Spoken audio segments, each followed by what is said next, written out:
Election night at the Oklahoman rolls on. The 9 o'clock hour, a primary night in Oklahoma as voters went to the polls to determine who they may want to see in the general election coming up in November. Dave Morris here from the Oklahoman's video studio. Joining me right over here on the news desk, Kathy Cummings. She ran for lieutenant governor back in 2014, providing us good perspective tonight from the Democratic Party side of things. She continues to be a political activist alongside Alex Wentz, former communications director for Governor Mary Fallon. Worked alongside her for 5 years while she was governor, more years than that. Provides extensive knowledge from the Republican side of things. And next to him, Rick Green from the Oklahoman's Capitol Bureau here in Oklahoma. We're also joined via Skype by our man in Washington, Chris Castile. And Chris, you've been tweeting about some big margins you're seeing in the results from the congressional side of things. Yeah, all 5 of the U.S. House incumbents from Oklahoma won in blowouts. You know, a little surprised at some of the margins, especially in the 1st district. You know, I expected all of them to win.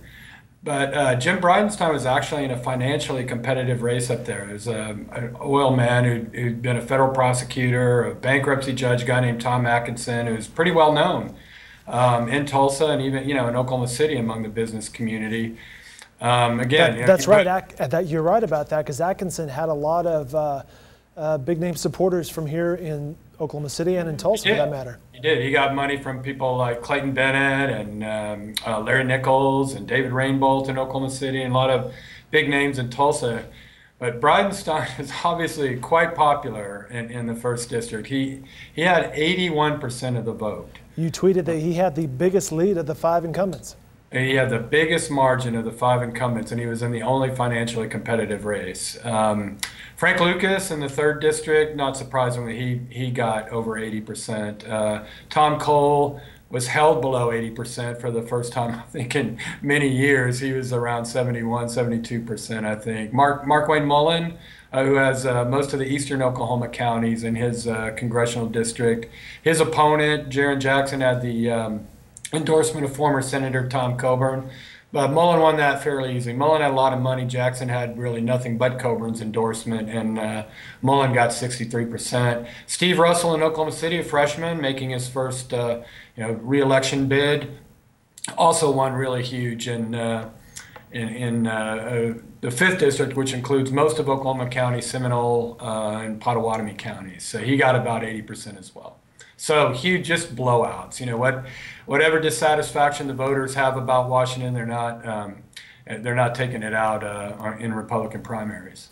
Chris, did you think in that race, Jaron Jackson versus Mark Wayne Mullen, what was going on with Senator Inhofe and Coburn there? It kind of looked like they were like fighting a proxy war through their 2 candidates. Yeah.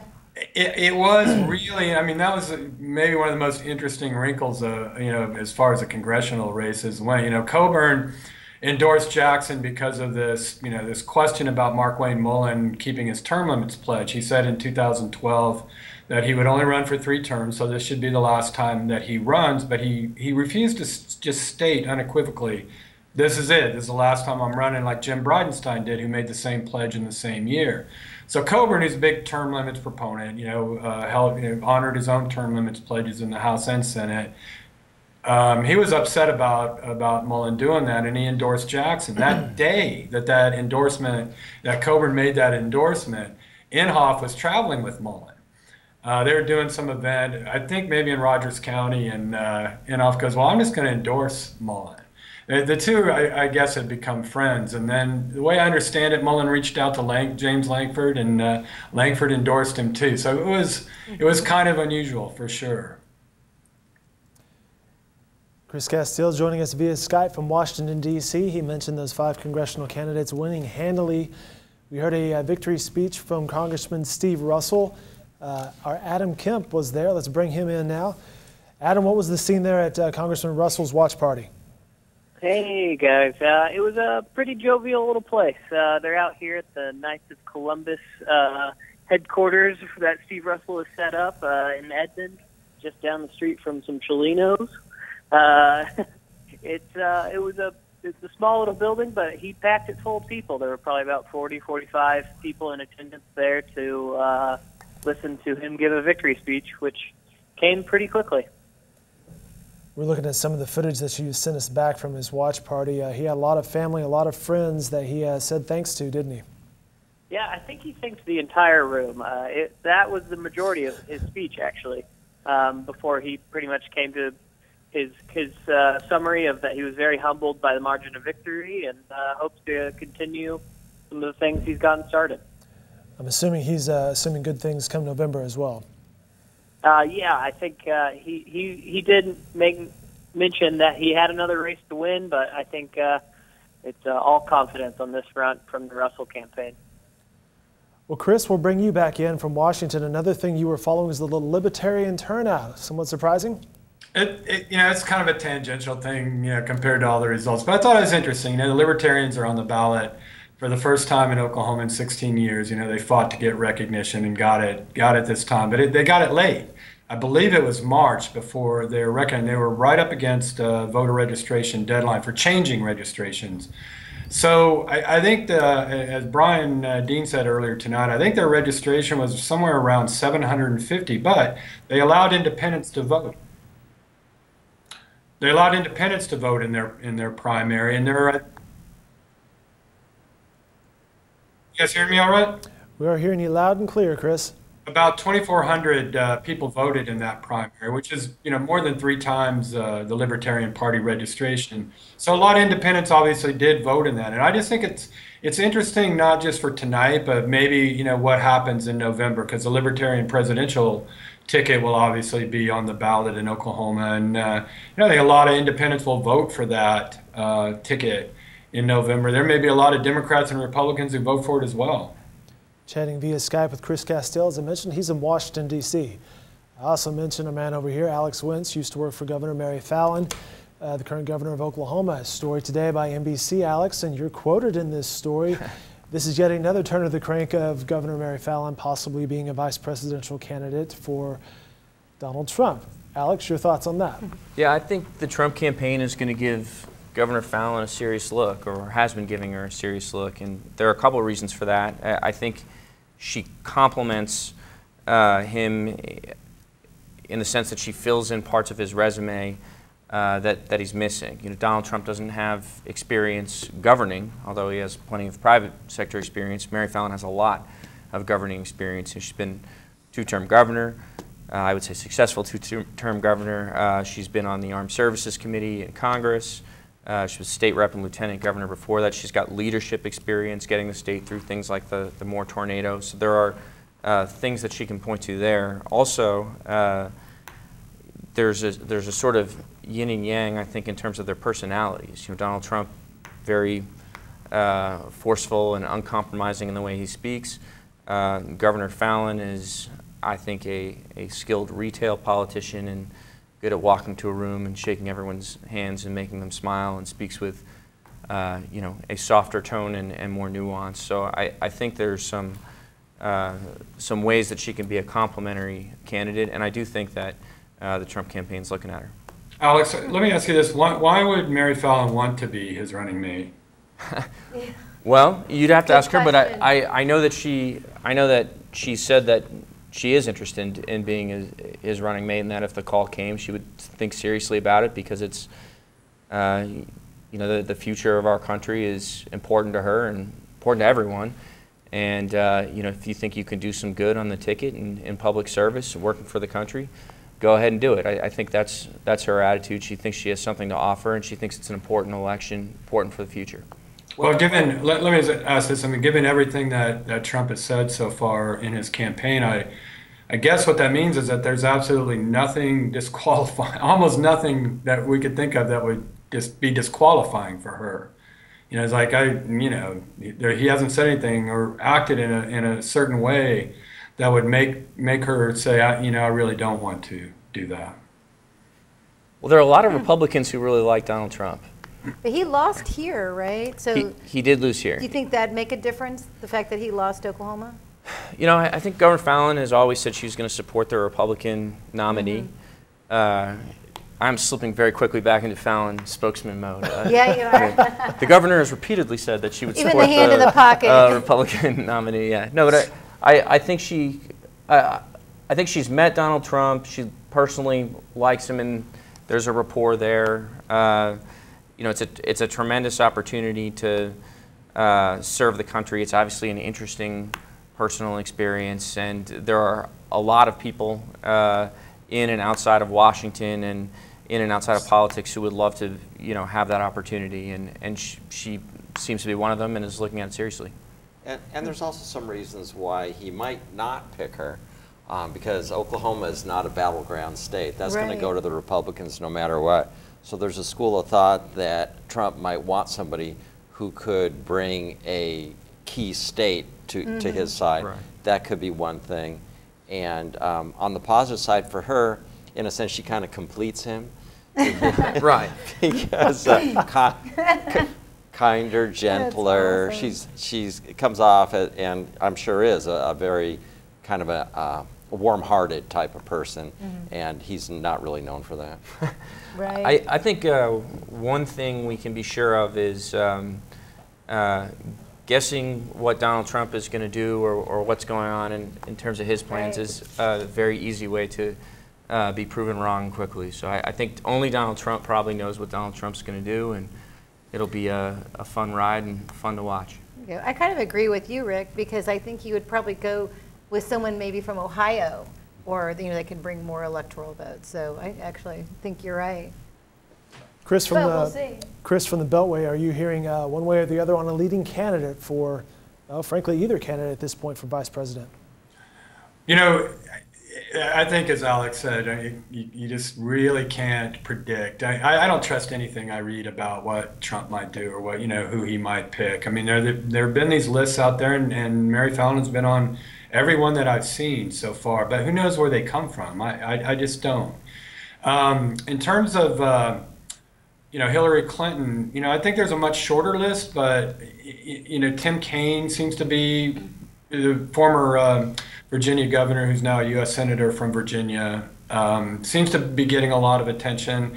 Obviously, Elizabeth Warren talk is not going to go away. They appeared at an event together yesterday, and that just fueled speculation about Warren being on the ticket. So I don't know. I mean, I think I would be surprised if Warren was chosen, but she has such a fervent, following that, Hillary Clinton may be swayed by that. But Tim Kaine is, a very competent guy and a very well-respected member of the U.S. Senate. Yeah, I think no matter what, Warren's got to be a part of that campaign in some capacity because she has such a hold over at least part of a Democrat constituency. So I have a sort of a question for the room, and maybe for Kathy. Are we going to see a Boren get into state or national politics anytime soon? There's rumors. Excuse me.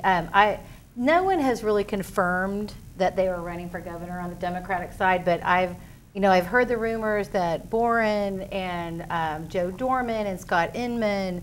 I've even heard that Drew Edmondson was asked, and if he would run for governor if paired with a specific candidate for lieutenant governor. I've heard that Jerry Askins was being asked as well. So right now it's all speculation, and I think everyone's really waiting for November. Like I had said before, if the Democrats come out and vote, then you'll probably see a lot of candidates running for governor. So you could see a return to Dorman and Askins jumping back into it. Yeah. I thought Dan Boren had said that he is laying the groundwork for a run for governor. And then I thought there was that kind of unusual little back and forth between him and his father about that. Very good. Chris Castile joining us via Skype from Washington, D.C. Chris, I know you have a later deadline being on the East Coast than we do here. We appreciate your time. We'll let you go and turn to some local races. Thanks so much, Chris. Glad to do it, Dave. Thanks. Guys, we're seeing more and more returns and percentages over here. What's catching your eye from some of these local races? Well, one thing that I saw in Edmond on the successor to Clark Jolly, we talked about candidates needing a plurality of 50% plus one. And with all the vote in, the last I saw is that Adam Pugh had 49.9% to Blair's 45.6%. That's with all the precincts reporting, but I don't know if there isn't if there's even a few votes still out there, it could put him over. So it'll be interesting to see if that one's going to a runoff or not. Who do you think a runoff favors?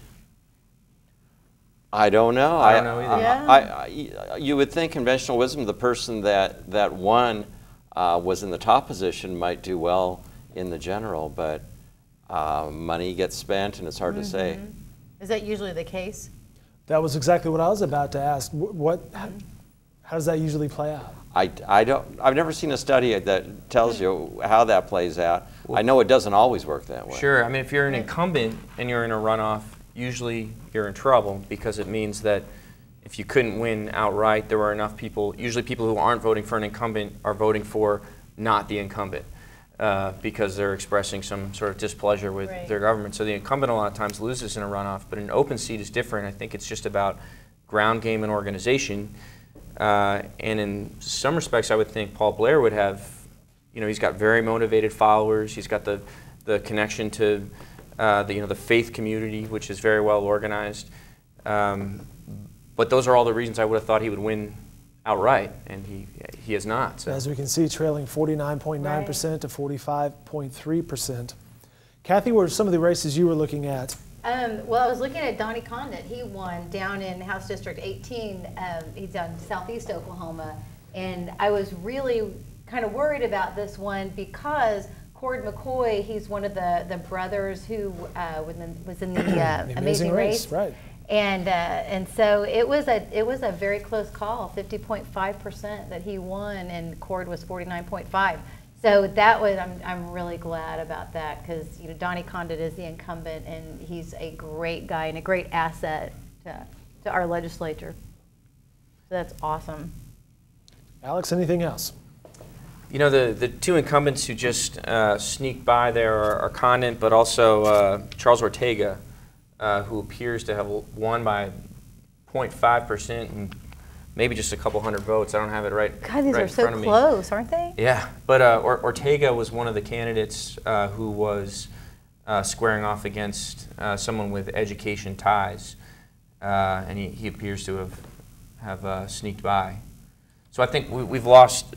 There are two incumbents, I believe, right now. There are only two that we know have gone down. We're looking at a lot of data, so it's a little hard to keep track of. But well, there might be three with Corey Brooks. Dennis Johnson. John Thomas.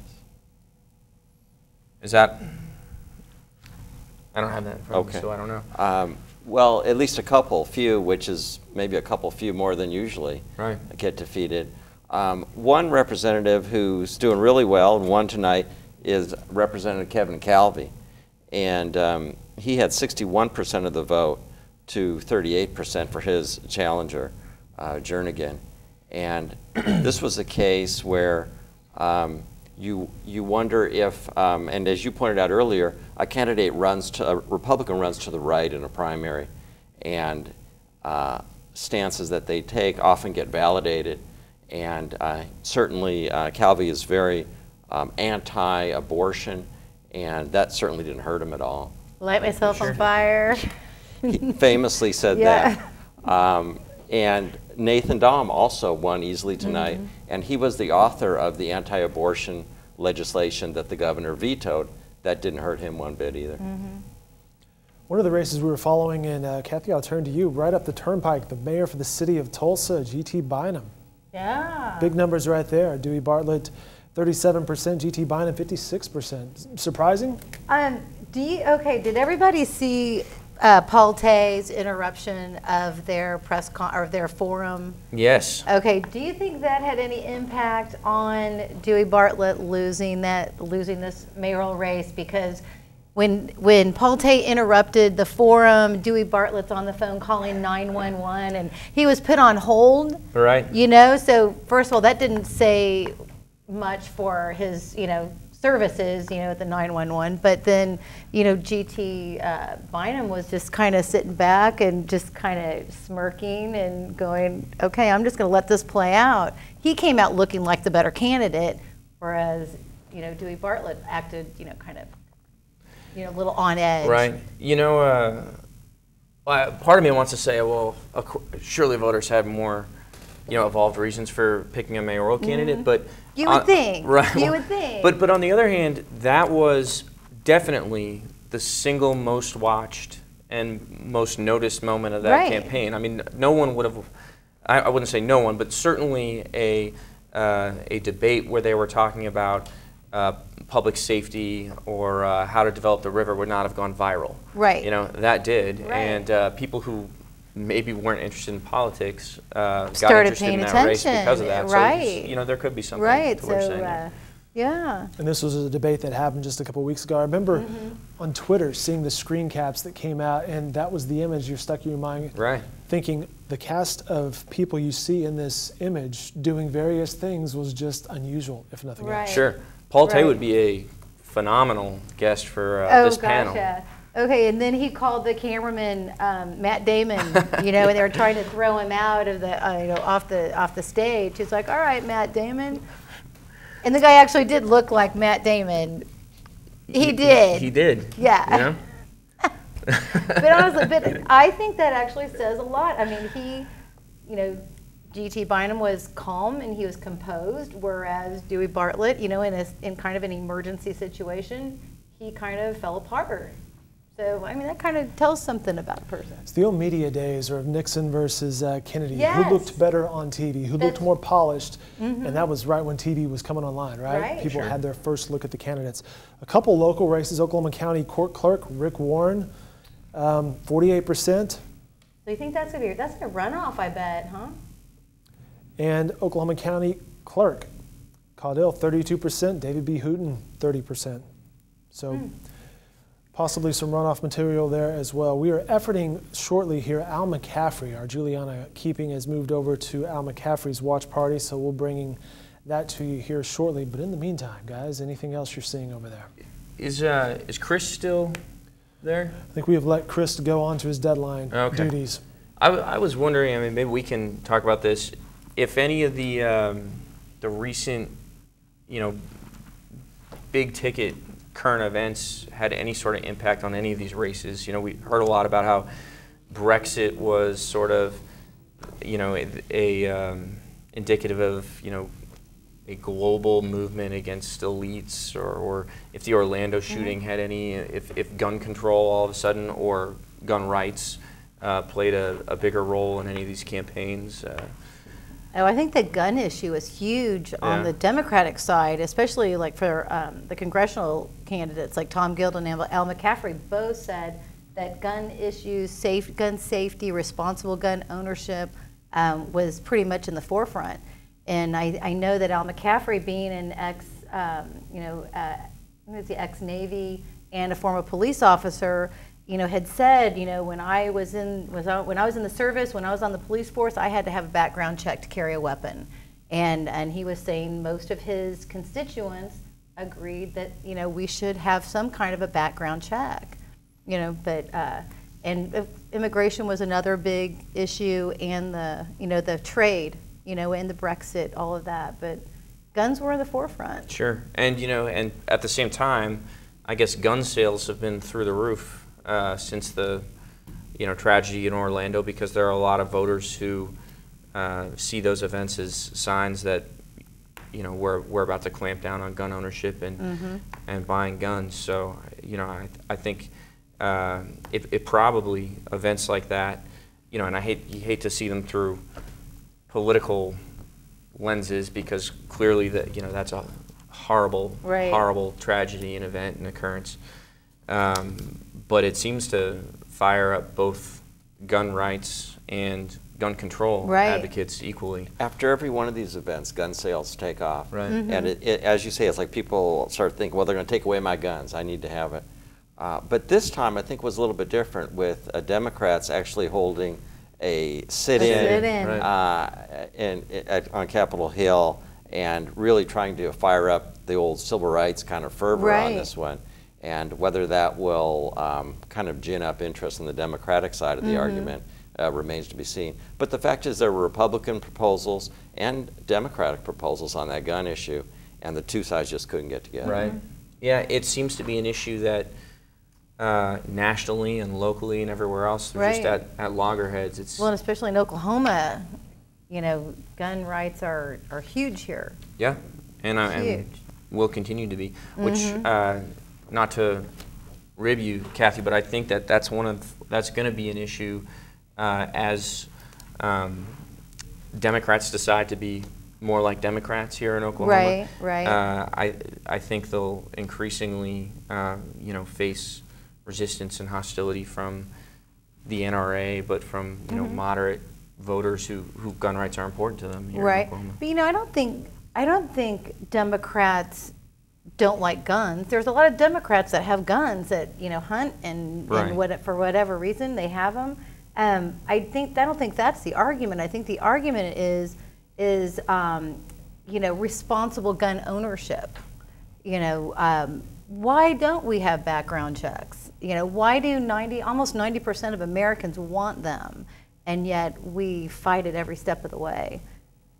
NRA has something to do with that too. Well, exactly. Tremendous influence they have of being able to organize voters in a concentrated way against any elected official who would speak out against guns. Right. That's a big factor. But you're right in the sense that polls tend to show that there's some favorability for certain measures, like preventing people on the terrorist watch list from buying guns, for example.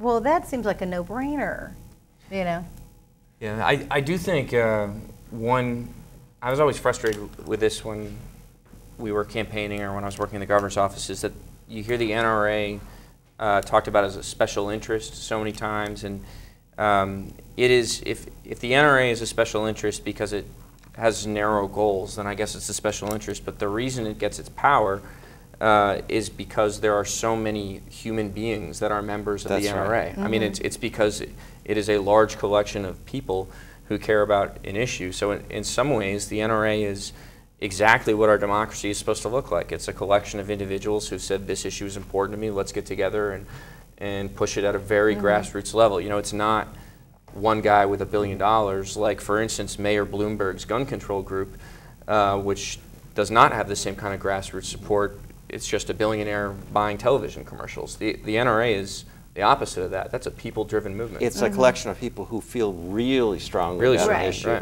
and are willing to come out and seemingly thwart a majority opinion. But like Joe Dorman is a perfect example. He's a Democrat. He had an A+ rating from the NRA. So, it's not, there are Democrats that are in the NRA. Right. No, there are lots of Democrats in the NRA. I just think their national party has drifted away from, what you're talking about, which is background checks, and towards more confiscatory policies. I mean, the New York Times editorial board says, we need to ban large swaths of the kind of guns that millions of people own, and we need to go collect them from people who already have them. Has Obama taken your guns away from you? Because that's what everyone was afraid of when he was president. Has he taken anybody's guns away? Because I don't think so. I mean, no, but I think he's talking about banning significant numbers of them, and he's compared. What he has said is that we need to be more like other industrialized countries like Australia that have taken people's guns away. But he hasn't taken anybody's guns away. He's almost out of office, and he still hasn't taken anyone's guns away. And right? But because what is that all about? Because gun rights supporters have made it impossible for him to do so. You think so? Okay. We have taken this discussion full circle. Yeah. Well, no disrespect at all. I just, that was everyone's biggest fear. He's going to take our guns away, and that's what I heard on the campaign trail. Oh, he's going to take our guns away. I can't vote for anyone who voted for Obama, but he still hasn't done it yet. He's out of office here in just a few months. Well, we'll be vigilant and make sure he does not. Good discussion. Kathy Cummings, Alex Wentz, and Rick Green joining us on the set. We'll wrap it up at this point. We'll come back live at 10 p.m. In fact, we can stick around. I see Al McCaffrey right there. Let's bring him in. Juliana Keeping has caught up with former State Senator Al McCaffrey. Good to see him. Juliana, how are you? Hey, doing great. How are you guys doing? Doing great. What's going on there? All right, well, I am here with Al McCaffrey, the former state senator, at a watch party at his house. He's not watching the votes right now, he's heard. There might be a runoff on August 23rd, but I wanted to talk to him about why he thinks he's the one who will be able to beat U.S. Rep. Steve Russell in November. Take it away, sir. Thank you. Thank you so much for coming tonight. You know, I know Steve very well, and I know what he stands for, but let's talk about the issues we're talking about today. Why should I be the Democratic nominee? Number one is that I've represented the people in Oklahoma in '88 and '46 for many years as a senator. I listen to their issues and I want to make sure their issues are followed through and we take care of those. But if we go to the federal issues, is that you have to make sure that we have things such as increase in minimum wage. We have to look at the veterans. We have to look at health care. There's many things we have to look at, and I am prepared to vote for those and to make sure that the people of Oklahoma is well served. You know, the thing is very easy to say what you're going to do, but you have a proven record, it makes a big difference also. And what are your top issues? My top issues is, number one, is mental health. I think mental health is something that we really have to put federal money into. You know, the state took away $13 million away from it this year. The federal government has taken away. We have to take care of mental health. And then we have to look at health care. You know, people come to me every day and say, Senator, I don't understand why we don't have good health care here. We did not take the Medicare expansion. I don't think we should do away with the health care program we have today. But we also, as a senator, I know for a fact, we can tweak it to make it a little bit better. Those are some issues that really bother us. The other thing is bringing jobs into Oklahoma.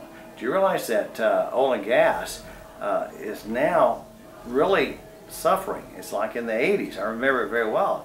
But the thing is that we have to make sure that we have jobs coming to Oklahoma. We have to work to make sure that we have the education and have the incentives available to people that want to move to Oklahoma. I want to bring jobs in. That's a big issue for me.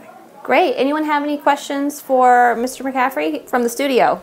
Hi, Al. It's Kathy Cummings. How are you? Kathy Cummings says hello. Ah, Kathy. How are you doing? Hi, Kathy. Love you. I love you too, sweetie. You're doing awesome. Do you have any questions for Al tonight? Rick, you going to ask him how he's going to beat Steve Russell? How, Juliana, ask how he'll do in the fall if he were to be the nominee. Hope you edit this. Oh, yeah. We're live. No, sorry, I'm going back and forth. I'm just explaining to Mr. McCaffrey, relaying your questions. So what do you think your chances are, really, to beat Representative Steve Russell in the fall when no Democrats held this seat since the 70s? Come on. You know, my thoughts are that I will win the runoff like I did last time. I have probably more Republicans vote for me than sometimes Democrats do, because I am the person that walks across the aisle and say, let's get this thing done. I've always done that. In the Senate and in the House, I worked with Republicans as well as Democrats to be sure that we are able to achieve the goals for the people of Oklahoma. It's not for me. It's not for the Democratic Party. It's for Oklahoma. And I will continue doing this. Steve doesn't do that. And that's one of the reasons why I will win this next race. There you go, guys. He said he's willing to walk across the aisle for the people of Oklahoma. I have always. So, any more questions? That'll do it. Juliana Keeping from the Oklahoman at former State Senator Al McCaffrey's watch party. To Al McCaffrey, thank you for your time, sir. We appreciate it. And we appreciate Juliana's coverage as well. Ben Felder is hot back on set, and you've been filing stories and talking to candidates. In fact, you spoke with Kyle Loveless, right? Yeah, so a district that he won. He held on to his seat, a 15% winner, a race we were talking about earlier against Mike Mason, the Teacher of the Year in Mustang. And, you know, it gets kind of, he mentioned something that you mentioned, Alex. He said, listen, like, you know, my opponent ran on pro-public education, but I'm also a pro-public education candidate. We have a difference of opinion on how to get there. He brought up the born sales tax as a wedge issue, said that, you know, my opponent has been vocally supportive of the sales tax, and I haven't. I've been telling voters that I'm not for that sales tax come November. Also said that he supports school choice, and consolidating the school districts, and he's actually been pretty vocal on these issues. So these weren't just things that I think he was just kind of taking out of the hat as he was being challenged in education issues. Loveless has been kind of a proponent for some of these things, and so, like you were saying, Alex, earlier, I mean, it's one thing to say, you know, that you're for education, but that may mean a couple different things depending on who you are, and education is not created all the same for the voters. Right, there are no anti-education candidates, and I think you know, part of the challenge, if you're an incumbent like Loveless, is to get a more nuanced message about education and what it is you stand for and how you want to improve it, and not let the conversation just be hijacked by the money question. You know, why didn't they get $300 million more, or $100 million, or whatever the amount that you know you're being pushed to deliver. Yeah. All right, good stuff. We'll wrap it up for this segment. We'll be back at 10 o'clock. More live coverage from the Oklahomans video studio of primary elections across the state. Stay with us.